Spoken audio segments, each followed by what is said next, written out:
의 때가 끝났고 죄를 용서함을 받았다고 선포해 주신 하나님의 은혜를 감사드립니다.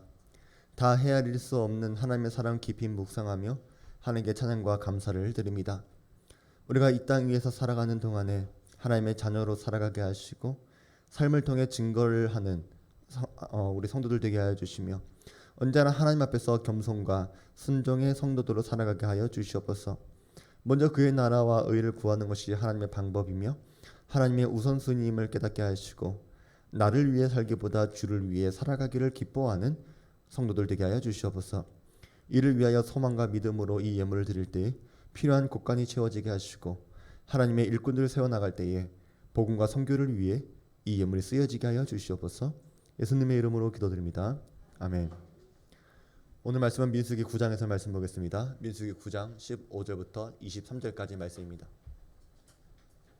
성막을 세운 날에 구름이 성막 곧 증거의 성막을 덮었고 저녁이 되면 성막 위에 불 모양 같은 것이 나타나서 아침까지 이르렀으되 항상 그러하여 낮에는 구름이 그것을 덮었고 밤이면 불 모양이 있었는데 구름이 성막에서 떠오르는 때에는 이스라엘 자손이 곧 행진하였고 구름이 머무는 곳에 이스라엘 자손이 진을 쳤으니 이스라엘 자손이 여호와의 명령을 따라 행진하였고 여호와의 명령을 따라 진을 쳤으며 구름이 성막 위에 머무는 동안에는 그들이 진영에 머물렀고 구름이 성막 위에 머무는 날이 오를 때에는 이스라엘 자손이 여호와의 명령을 지켜 행진하지 아니하였으며 혹시 구름이 성막 위에 머무는 날이 적을 때에도 그들이 다만 여호와의 명령을 따라 진영에 머물고 여호와의 명령을 따라 행진하였으며 혹시 구름이 저녁부터 아침까지 있다가 아침에 그 구름이 떠오를 때에는 그들이 행진하였고 구름이 밤낮 있다가 떠오르면 곧 행진하였으며 이틀이든지 한 달이든지 1년이든지 구름이 성막 위에 머물러 있을 동안에는 이스라엘 자손이 진영에 머물고 행진하지 아니하다가 떠오르면 행진하였으니 곧 그들이 여호와의 명령을 따라 진을 치며 여호와의 명령을 따라 행진하고 또 모세를 통하여 이르신 여호와의 명령을 따라 여호와의 직임을 지켰더라. 아멘. 민수기의 히브리어 원래 제목은 광야에서입니다. 오늘 본문은 이 민수기 제목에 맞는 내용입니다.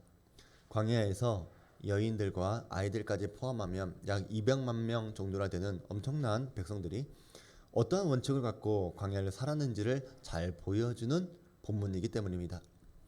광야의 삶이 참으로 혹독하고 부담도 되고 마음도 무겁지만 이것에 분명 하나님의 은혜와 인도가 있다는 것을 믿는다면 우리가 어떻게 하나님께서 우리를 어떻게 인도하시는지를 알아야 합니다. 오늘 본문에서 두 가지 중요한 개념이 있습니다. 오늘 자주 반복하기도 되는데 하나님의 임재와 인도 그리고 백성들의 순종입니다. 하나님께서는 이스라엘 백성들이 출발하고 머무르는 모든 과정에서 한순간도 떠나지 않으시고 임재하시고 동행하시고 그들을 인도하십니다. 그리고 이스라엘 백성들은 철저하게 그 인도하심의 사인을 보고 순종하며 살아갑니다. 이 두 가지는 각각 구름이라고 한 단어와 여호와의 명령을 따라 라고 하는 구절이 오늘 본문에 많이 반복되어져 있는 것을 보면서 알 수 있습니다. 이것이 바로 하나님 백성들이 광야에서 살아가는 방식입니다. 저는 오늘 광야 같은 우리의 인생도 이와 같이 살아야 한다고 믿습니다. 하나님의 구름이 어디에 머무르고 있는지, 하나님의 구름이 어디로 움직여 가고 있는지, 그리고 우리는 하나님의 인도하심에 어떻게 반응해야 하는지를 오늘 말씀을 통해 잘 깨닫게 되길 바랍니다. 오늘 본문은 출애굽기 40장의 마지막 5구절과 연결이 되는 본문입니다. 출애굽기 40장 34절부터 38절까지에 보면 성막이 완성된 그 이후의 일들을 기록하고 있습니다. 먼저 구름이 회막을 덮었습니다. 그리고 하나님의 영광이 성막에 충만했습니다. 그래서 모세도 회막에 함부로 들어갈 수 없었습니다.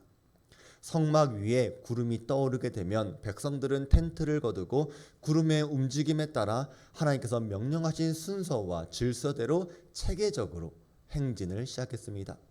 그리고 구름이 떠오르지 않으면 떠오를 때까지 텐트를 치고 머물렀습니다.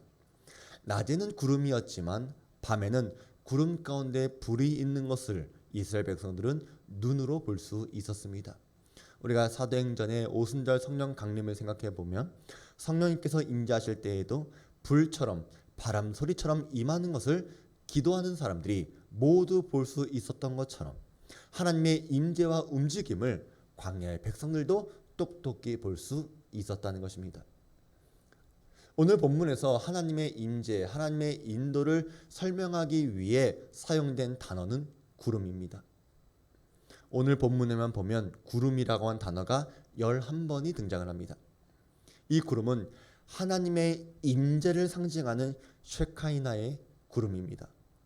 쉐카이나는 자기 백성 가운데 거하시는 하나님의 임재와 영광을 가리키는 히브리 말입니다. 하나님은 보이지 않으십니다. 그러나 구약 시대에는 눈에 보이는 현상으로 하나님의 임재를 보여주시곤 했습니다. 그 예가 바로 출애굽기 40장에 나오는 34절부터 38절까지 나오는 구름입니다. 성막이 완성되었을 때 백성들이 하나님의 영광이 이것에 충만하구나, 이것을 어떻게 알았는가? 구름이 성막을 덮는 것을 보고 알았다는 것입니다. 하나님은 종종 이런 방식으로 하나님의 임재와 영광을 눈으로 보이게끔 역사하셨는데 이것을 쉐카이나라고 부르는 것입니다. 그래서 이 쉐카이나의 절정은 육신을 입고 오신 예수 그리스도이십니다. 이스라엘 백성들이 하나님의 임재를 눈으로 보게 하신 것이 구약에는 구름이었다면 신약에는 예수 그리스도로 오셔서 더 이상 구름이나 다른 어떤 것으로 하나님의 임재를 설명하지 않아도 되는 것입니다. 이제 예수님은 하나님 보호자 옆에 계시기 때문에 눈에 보여지지 않지만 우리는 하나님의 임재, 하나님의 영광, 하나님의 인도, 이 쉐카이나의 영광을 눈으로 볼 수 있기를 우리는 기도해야 하는 것입니다. 그러기 위해 하나님의 임재와 인도하심을 볼 수 있는 눈이 열려지시기를 여러분 기도하시길 바랍니다. 그래서 이스라엘 백성들의 행진을 결정하는 것은 모세나 대제사장 지도자들의 지혜가 아니었습니다. 구름이 인도했던 것입니다. 그런데 사실 이 구름은 성막이 세워지기 전부터 이스라엘 백성들을 인도하고 계셨습니다. 여호와께서 그들 앞에서 가시며 낮에는 구름 기둥으로 그들의 길을 인도하시고 밤에는 불 기둥을 그들에게 비추사 낮이나 밤이나 진행하게 하시니 낮에는 구름 기둥 밤에는 불 기둥이 백성 앞에서 떠나지 아니하니라. 그러니까 이스라엘 백성들이 성막 위에 덮은 구름을 왜 하나님의 임재와 인도를 보았는가? 그것은 예전부터 하나님께서 구름 기둥과 불 기둥으로 인도하셨던 것을 그들이 경험했고 그들이 보았기 때문입니다. 하나님은 언제나 이스라엘 백성들을 한 번도 떠나지 않으시고 인도해 주셨습니다. 오늘 16절에서도 그것을 강조해서 이야기합니다. 항상 그러하여. 사랑하는 성도 여러분, 하나님은 항상 우리를 인도하시고 우리와 함께 하십니다. 과거에도 그랬고 지금도 그렇고 앞으로도 그러하십니다. 문제는 우리가 지금 힘들고 고난 중에 있다고 해서 하나님의 구름이 안 보인다고, 하나님이 떠났다고 생각하는 바로 그것이 문제입니다. 눈을 들어 하늘을 보면 하나님은 언제나 그곳에 계시는데 우리는 자꾸만 땅을 쳐다보게 됩니다. 때로는 하나님을 보고 싶은 생각이 들지 않을 때도 있습니다. 고개 들 힘도 없기 때문입니다. 모든 것에 의욕을 잃어버리고 즐거운 일도 사라집니다. 나를 기쁘게 하는 것들이 하나도 생각나지가 않고 하나님의 구름을 보아도 가만히 멈춰 있는 것처럼 보이고 그래서 침묵하는 것 같아서 하나님의 구름을 보고 싶지 않은 순간도 있을 것입니다. 그러나 항상 기억해야 합니다. 하나님의 구름은 인도하심과 동시에 동행한다 라고 하는 증거이기도 합니다. 하나님께서 멈추셨다면 그것은 우리에게 선한 것입니다. 멈춘 그곳에서 무엇인가가 해야 할 일이 있다는 것입니다. 그리고 요셉의 삶이 그랬던 것처럼 만사형통이라고 하는 것은 모든 일들이 잘 풀려져 가는 것을 말하는 것이 아니라 여호와가 우리와 함께 하시는 것, 그것이 형통의 삶이라는 것을 우리는 늘 기억해야 하는 것입니다. 그래서 우리 성도들에게 하나님께서 항상 함께 하신다는 그것만으로도 감사하고 만족하고 기뻐할 수 있는 날이 속히 오게 되기를 바랍니다. 그러기 위해 우리 연약한 성도들의 마음을 주님께서 만져주시기를 원합니다. 위로해 주시고 지혜도 주시고 소망도 회복시켜 주시기 바랍니다. 나의 작음을 알고 그분의 크심을 알며 주님 한 분만으로 만족하다고 하는, 그렇게 고백할 수 있는 날이 속히 오게 되길 바랍니다. 그래서 이러한 하나님의 구름과 연결되는 백성들의 반응이 있는데, 그것이 바로 여호와의 명령에 따라입니다. 여호와의 명령을 따라라고 하는 이 구절은 본문에 8번이나 반복해서 등장합니다. 특별히 여호와의 명령에 따라 진영에 머물고 여호와의 명령을 따라 행진하였으며 라고 하는 이 구절이 3번이나 반복됩니다. 18절에, 20절에, 그리고 23절에. 이스라엘 백성들의 행진은 전적으로 하나님의 명령을 따르는 순종의 행위였습니다. 하나님은 모세를 통해 말씀하시기도 했지만 구름을 통해서 명령하시기도 했습니다. 구름이 성막 위에 떠오르면 출발하라는 명령으로 듣고 텐트를 걷고 출발했고, 구름이 성막 위에 머무르면 행진을 멈추고 진을 쳤습니다. 구름을 통해서 명령하시는 하나님을 그들은 보았습니다. 그래서 이스라엘 백성들에게 요구되었던 것은 지리적인 것을 공부한다든지 치밀하게 계획을 세운다든지 심지어 전쟁을 준비하는 것이 아니라 제일 중요하고 필요했던 것은 순종이었습니다. 그것도 절대적인 순종입니다. 그러나 광야 여정에서 이스라엘 백성들이 순종만 하면 되니까 단순하고 쉬워 보이지만 이것은 실제로 간단하지 않습니다. 광야의 기록을 담고 있는 출애굽기부터 신명기의 기록을 보면 이스라엘 백성들의 수많은 불평과 원망과 불신앙의 문제가 기록되어 있다는 것은 조금도 이상한 것이 아닙니다. 하나님께서 단 한순간도 그들을 떠나지 않으시고 그들 중에 임재하시고 인도하셨음에도 불구하고 그들은 쉼 없이 불평을 했습니다. 그런데 우리는 다릅니까? 차라리 조금 고단해도 피곤해도 일이 잘 진행되고 있으면 괜찮습니다. 오늘 하루 푹 쉬고 내일 일어나서 다음에 일을 하면 됩니다. 그래도 나아져 가는 것이 있으니까, 무엇인가 좋아져 가는 것이 있으니까 우리는 참을만 합니다. 그런데 한참 가야 할 것 같은데 가나안 땅은 아직도 멀어 보이는데 갈만 하면 멈추고 쉴만 하면 떠나는 것이 어찌 우리 인간의 마음에 불평이 생기지 않겠습니까? 어떻게 평안을 유지할 수 있겠습니까? 구름이 성막 위에 멈췄을 때 그들은 짐을 내려놓고 레위인들은 성막을 치고 각 지파도 텐트를 쳤을 것입니다. 근데 여기서 말하는 것은 그러한 사소한 일거리 때문은 아닐 것입니다. 물론 그런 번거로운 것도 싫었고 귀찮았겠지만 궁극적으로 하나님의 인도하시는 그 방법 자체가 백성들의 마음에 들지 않았다는 것입니다. 우리 같아도 하나님 짜증납니다. 하나님 너무나 귀찮습니다. 하나님 답답합니다. 그렇게 말하고 싶지 않겠습니까? 그러나 우리는 여기서 우리의 인생을 점검해 봐야 합니다. 왜 우리는 하나님의 계획을 싫어할까?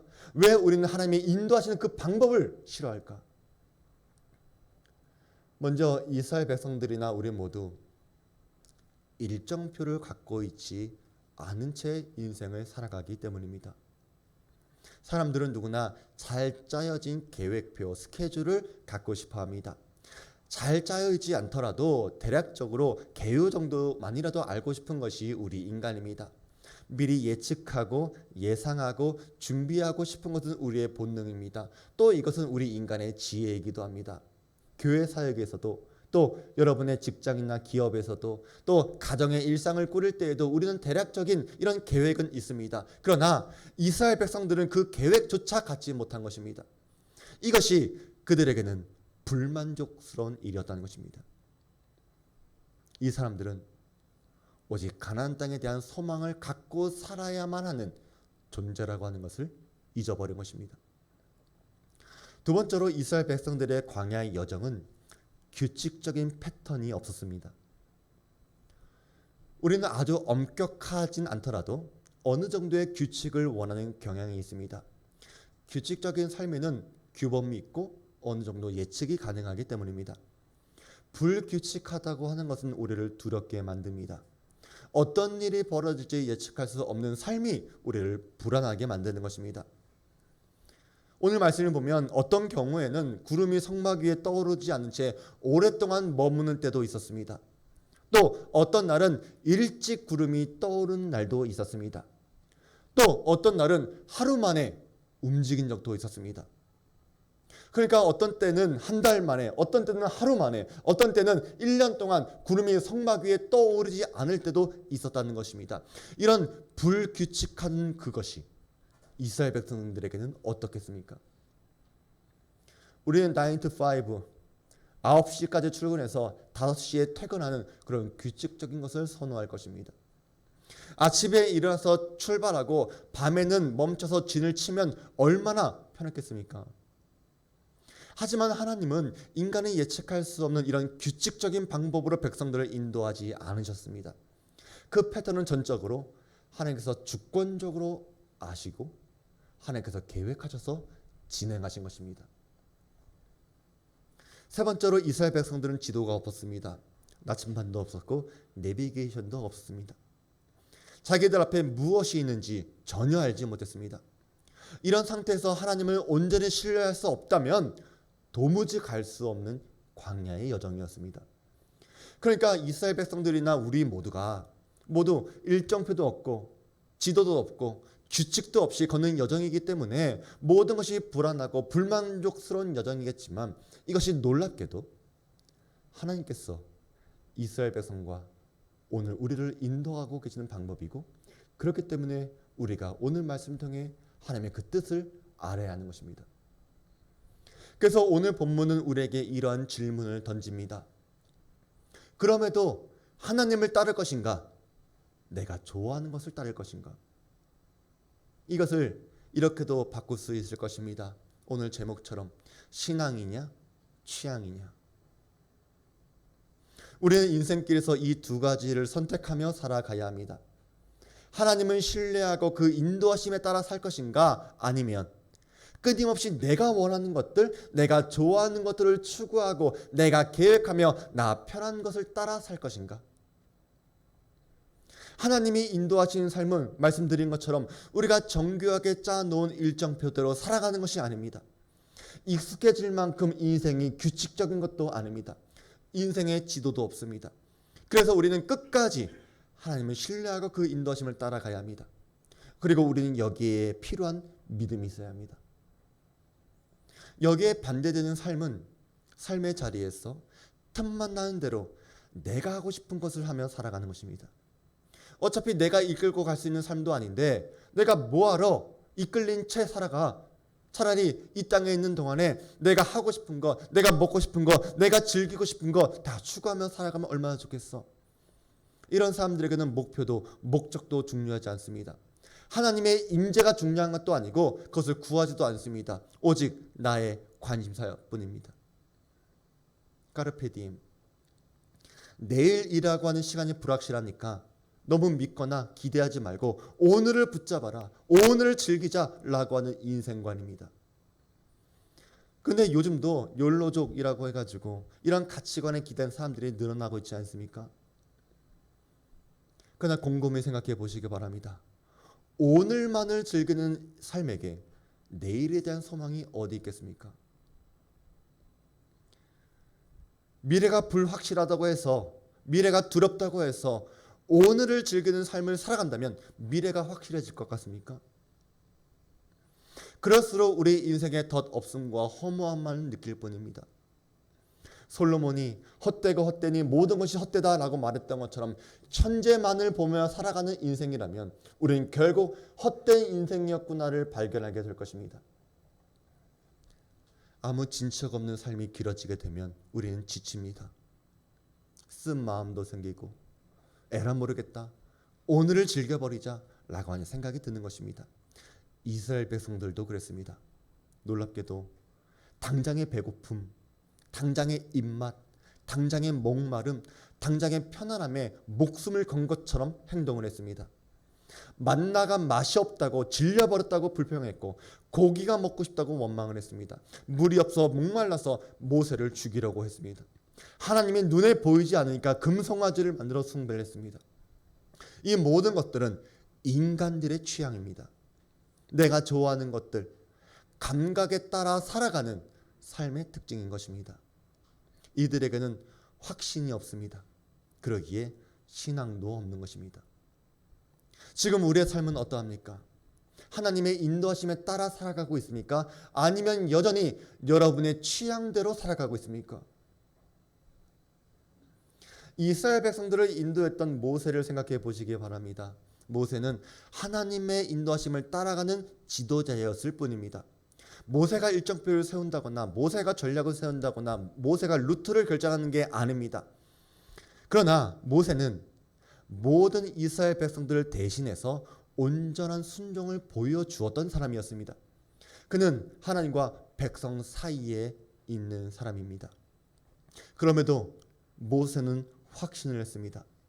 그는 좋아하는 것에 끌려가는 사람이 아니라 현재라고 하는 오늘을 즐기고 여기서 만족하는 사람이 아니라 확신을 갖고 살아가는 사람이었음을 분명하게 보여줍니다.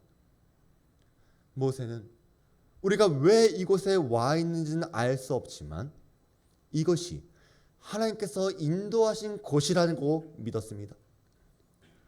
먼 길을 돌아가게 하시는 이유는 알지 못했지만 그것도 하나님의 뜻이라고 믿고 있었습니다. 그러기에 그는 언제 어디서나 하나님의 말씀에 따라 살았다. 여기까지 하나님께서 인도하셨다. 라고 말할 수 있는 사람이었다는 것입니다. 우리가 살다 보면 때로는 하나님께서 인도하시는 것을 순종해서 따라왔는데 여기까지 왔는데 예기치 못한 고난을 만난다면 여러분은 어떻게 반응하시겠습니까? 하나님께서 인도하신 것이 하나님께서 축복한 것이 고작 이거야? 하나님을 믿은 결과가 이것밖에 안 돼? 어떻게 하나님께서 나에게 이러실 수 있지? 이런 질문들이 계속 생각나지 않을까요? 그때 참된 믿음은 바로 그 순간에 일하기 시작하는 것입니다. 하나님께서 나를 여기까지 인도하신 것이 확실하고 내가 고난이라고 하는 상황 가운데 있다면 이 고난에도 분명히 하나님의 선하신 뜻이 감춰져 있음이 분명하다. 나는 그것을 기대한다. 그렇게 말할 수 있어야 하는 것입니다. 이것이 우리 인생에서 만나는 고난에 대한 우리 그리스도인들의 마음가짐입니다. 이런 삶은 전적으로 하나님께서 선하시다는 것을 인정하고 알고 확신하는 삶입니다. 내 패턴, 내 취향을 고집하는 것이 아니라 하나님의 패턴에 내 삶을 맡겨드리는 것입니다. 만약에 우리가 하나님을 의지하지 않는다면 또다시 우리 불확실한 인생에 내가 책임져야 하는 인생으로 돌아갈 것입니다. 한없이 피곤해지고 곤고함으로부터 벗어날 수 없을 것입니다. 그러나 이제는 주 안에서 쉼을 얻어야 하지 않습니까? 여러분들이 주 안에서 평안을 회복해야 되지 않습니까? 주님께서 우리에게 염려 다 맡기라 말씀하셨던 것처럼 이제 우리가 하나님께 모든 염려와 근심을 맡겨드리고 하나님을 의지하는 삶으로 바뀌어야 되지 않겠습니까? 사도 바울은 이런 확신에 따라 살아가는 그리스도인의 영광스러운 삶에 대해서 이렇게 고백합니다. 누가 우리를 그리스도의 사랑에서 끊으리요? 환난이나 공고나 박해나 기근이나 적신이나 위험이나 칼이랴. 기록된 바 우리가 종일 주를 위하여 죽임을 당하게 되며 도살당한 양같이 여김을 받았나이다 함과 같으니라. 그러나 이 모든 일에 우리를 사랑하시는 이로 말미암아 우리가 넉넉히 이기느니라. 내가 확신하노니 사망이나 생명이나 천사들이나 권세자들이나 현재일이나 장래일이나 능력이나 높음이나 깊음이나 다른 어떤 피조물이라도 우리를 우리 주 그리스도 예수 안에 있는 하나님의 사랑에서 끊을 수 없으리라. 그래서 우리는 오늘 본문을 통해 예수님을 다시 한번 생각해야 합니다. 요한은 예수님의 성육신에 대해서 이렇게 말합니다.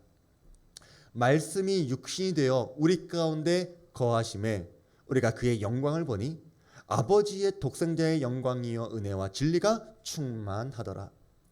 여기서 거하심에 라고 하는 이 단어는 성막을 치고 거한다 라고 하는 말과 같은 것입니다. 그래서 예수님께서 이 땅 위에 성육신에서 오신 것이 성막의 완성이고 실제로 임재하시고 머무르고 계신다. 이것을 의도적으로 설명해 주는 표현이 바로 거하심에 라고 하는 단어인 것입니다. 행진 중에 멈추었다고 생각될 때에 우리는 하나님 왜 계속 안 가십니까? 라고 불평하지만 하나님은 지금 이 순간에 성막을 치면서 내가 너희 가운데 거하시겠다 라고 하는 말씀으로 들어야 하는 것입니다. 하나님은 어디 계십니까? 라고 묻고 싶을 때 하나님은 과거에도 미래에도 그리고 오늘도 우리와 거하신다 이것을 믿어야 하는 것입니다. 그리고 사도 바울은 우리의 안에 성령님이 거하신다고 말합니다.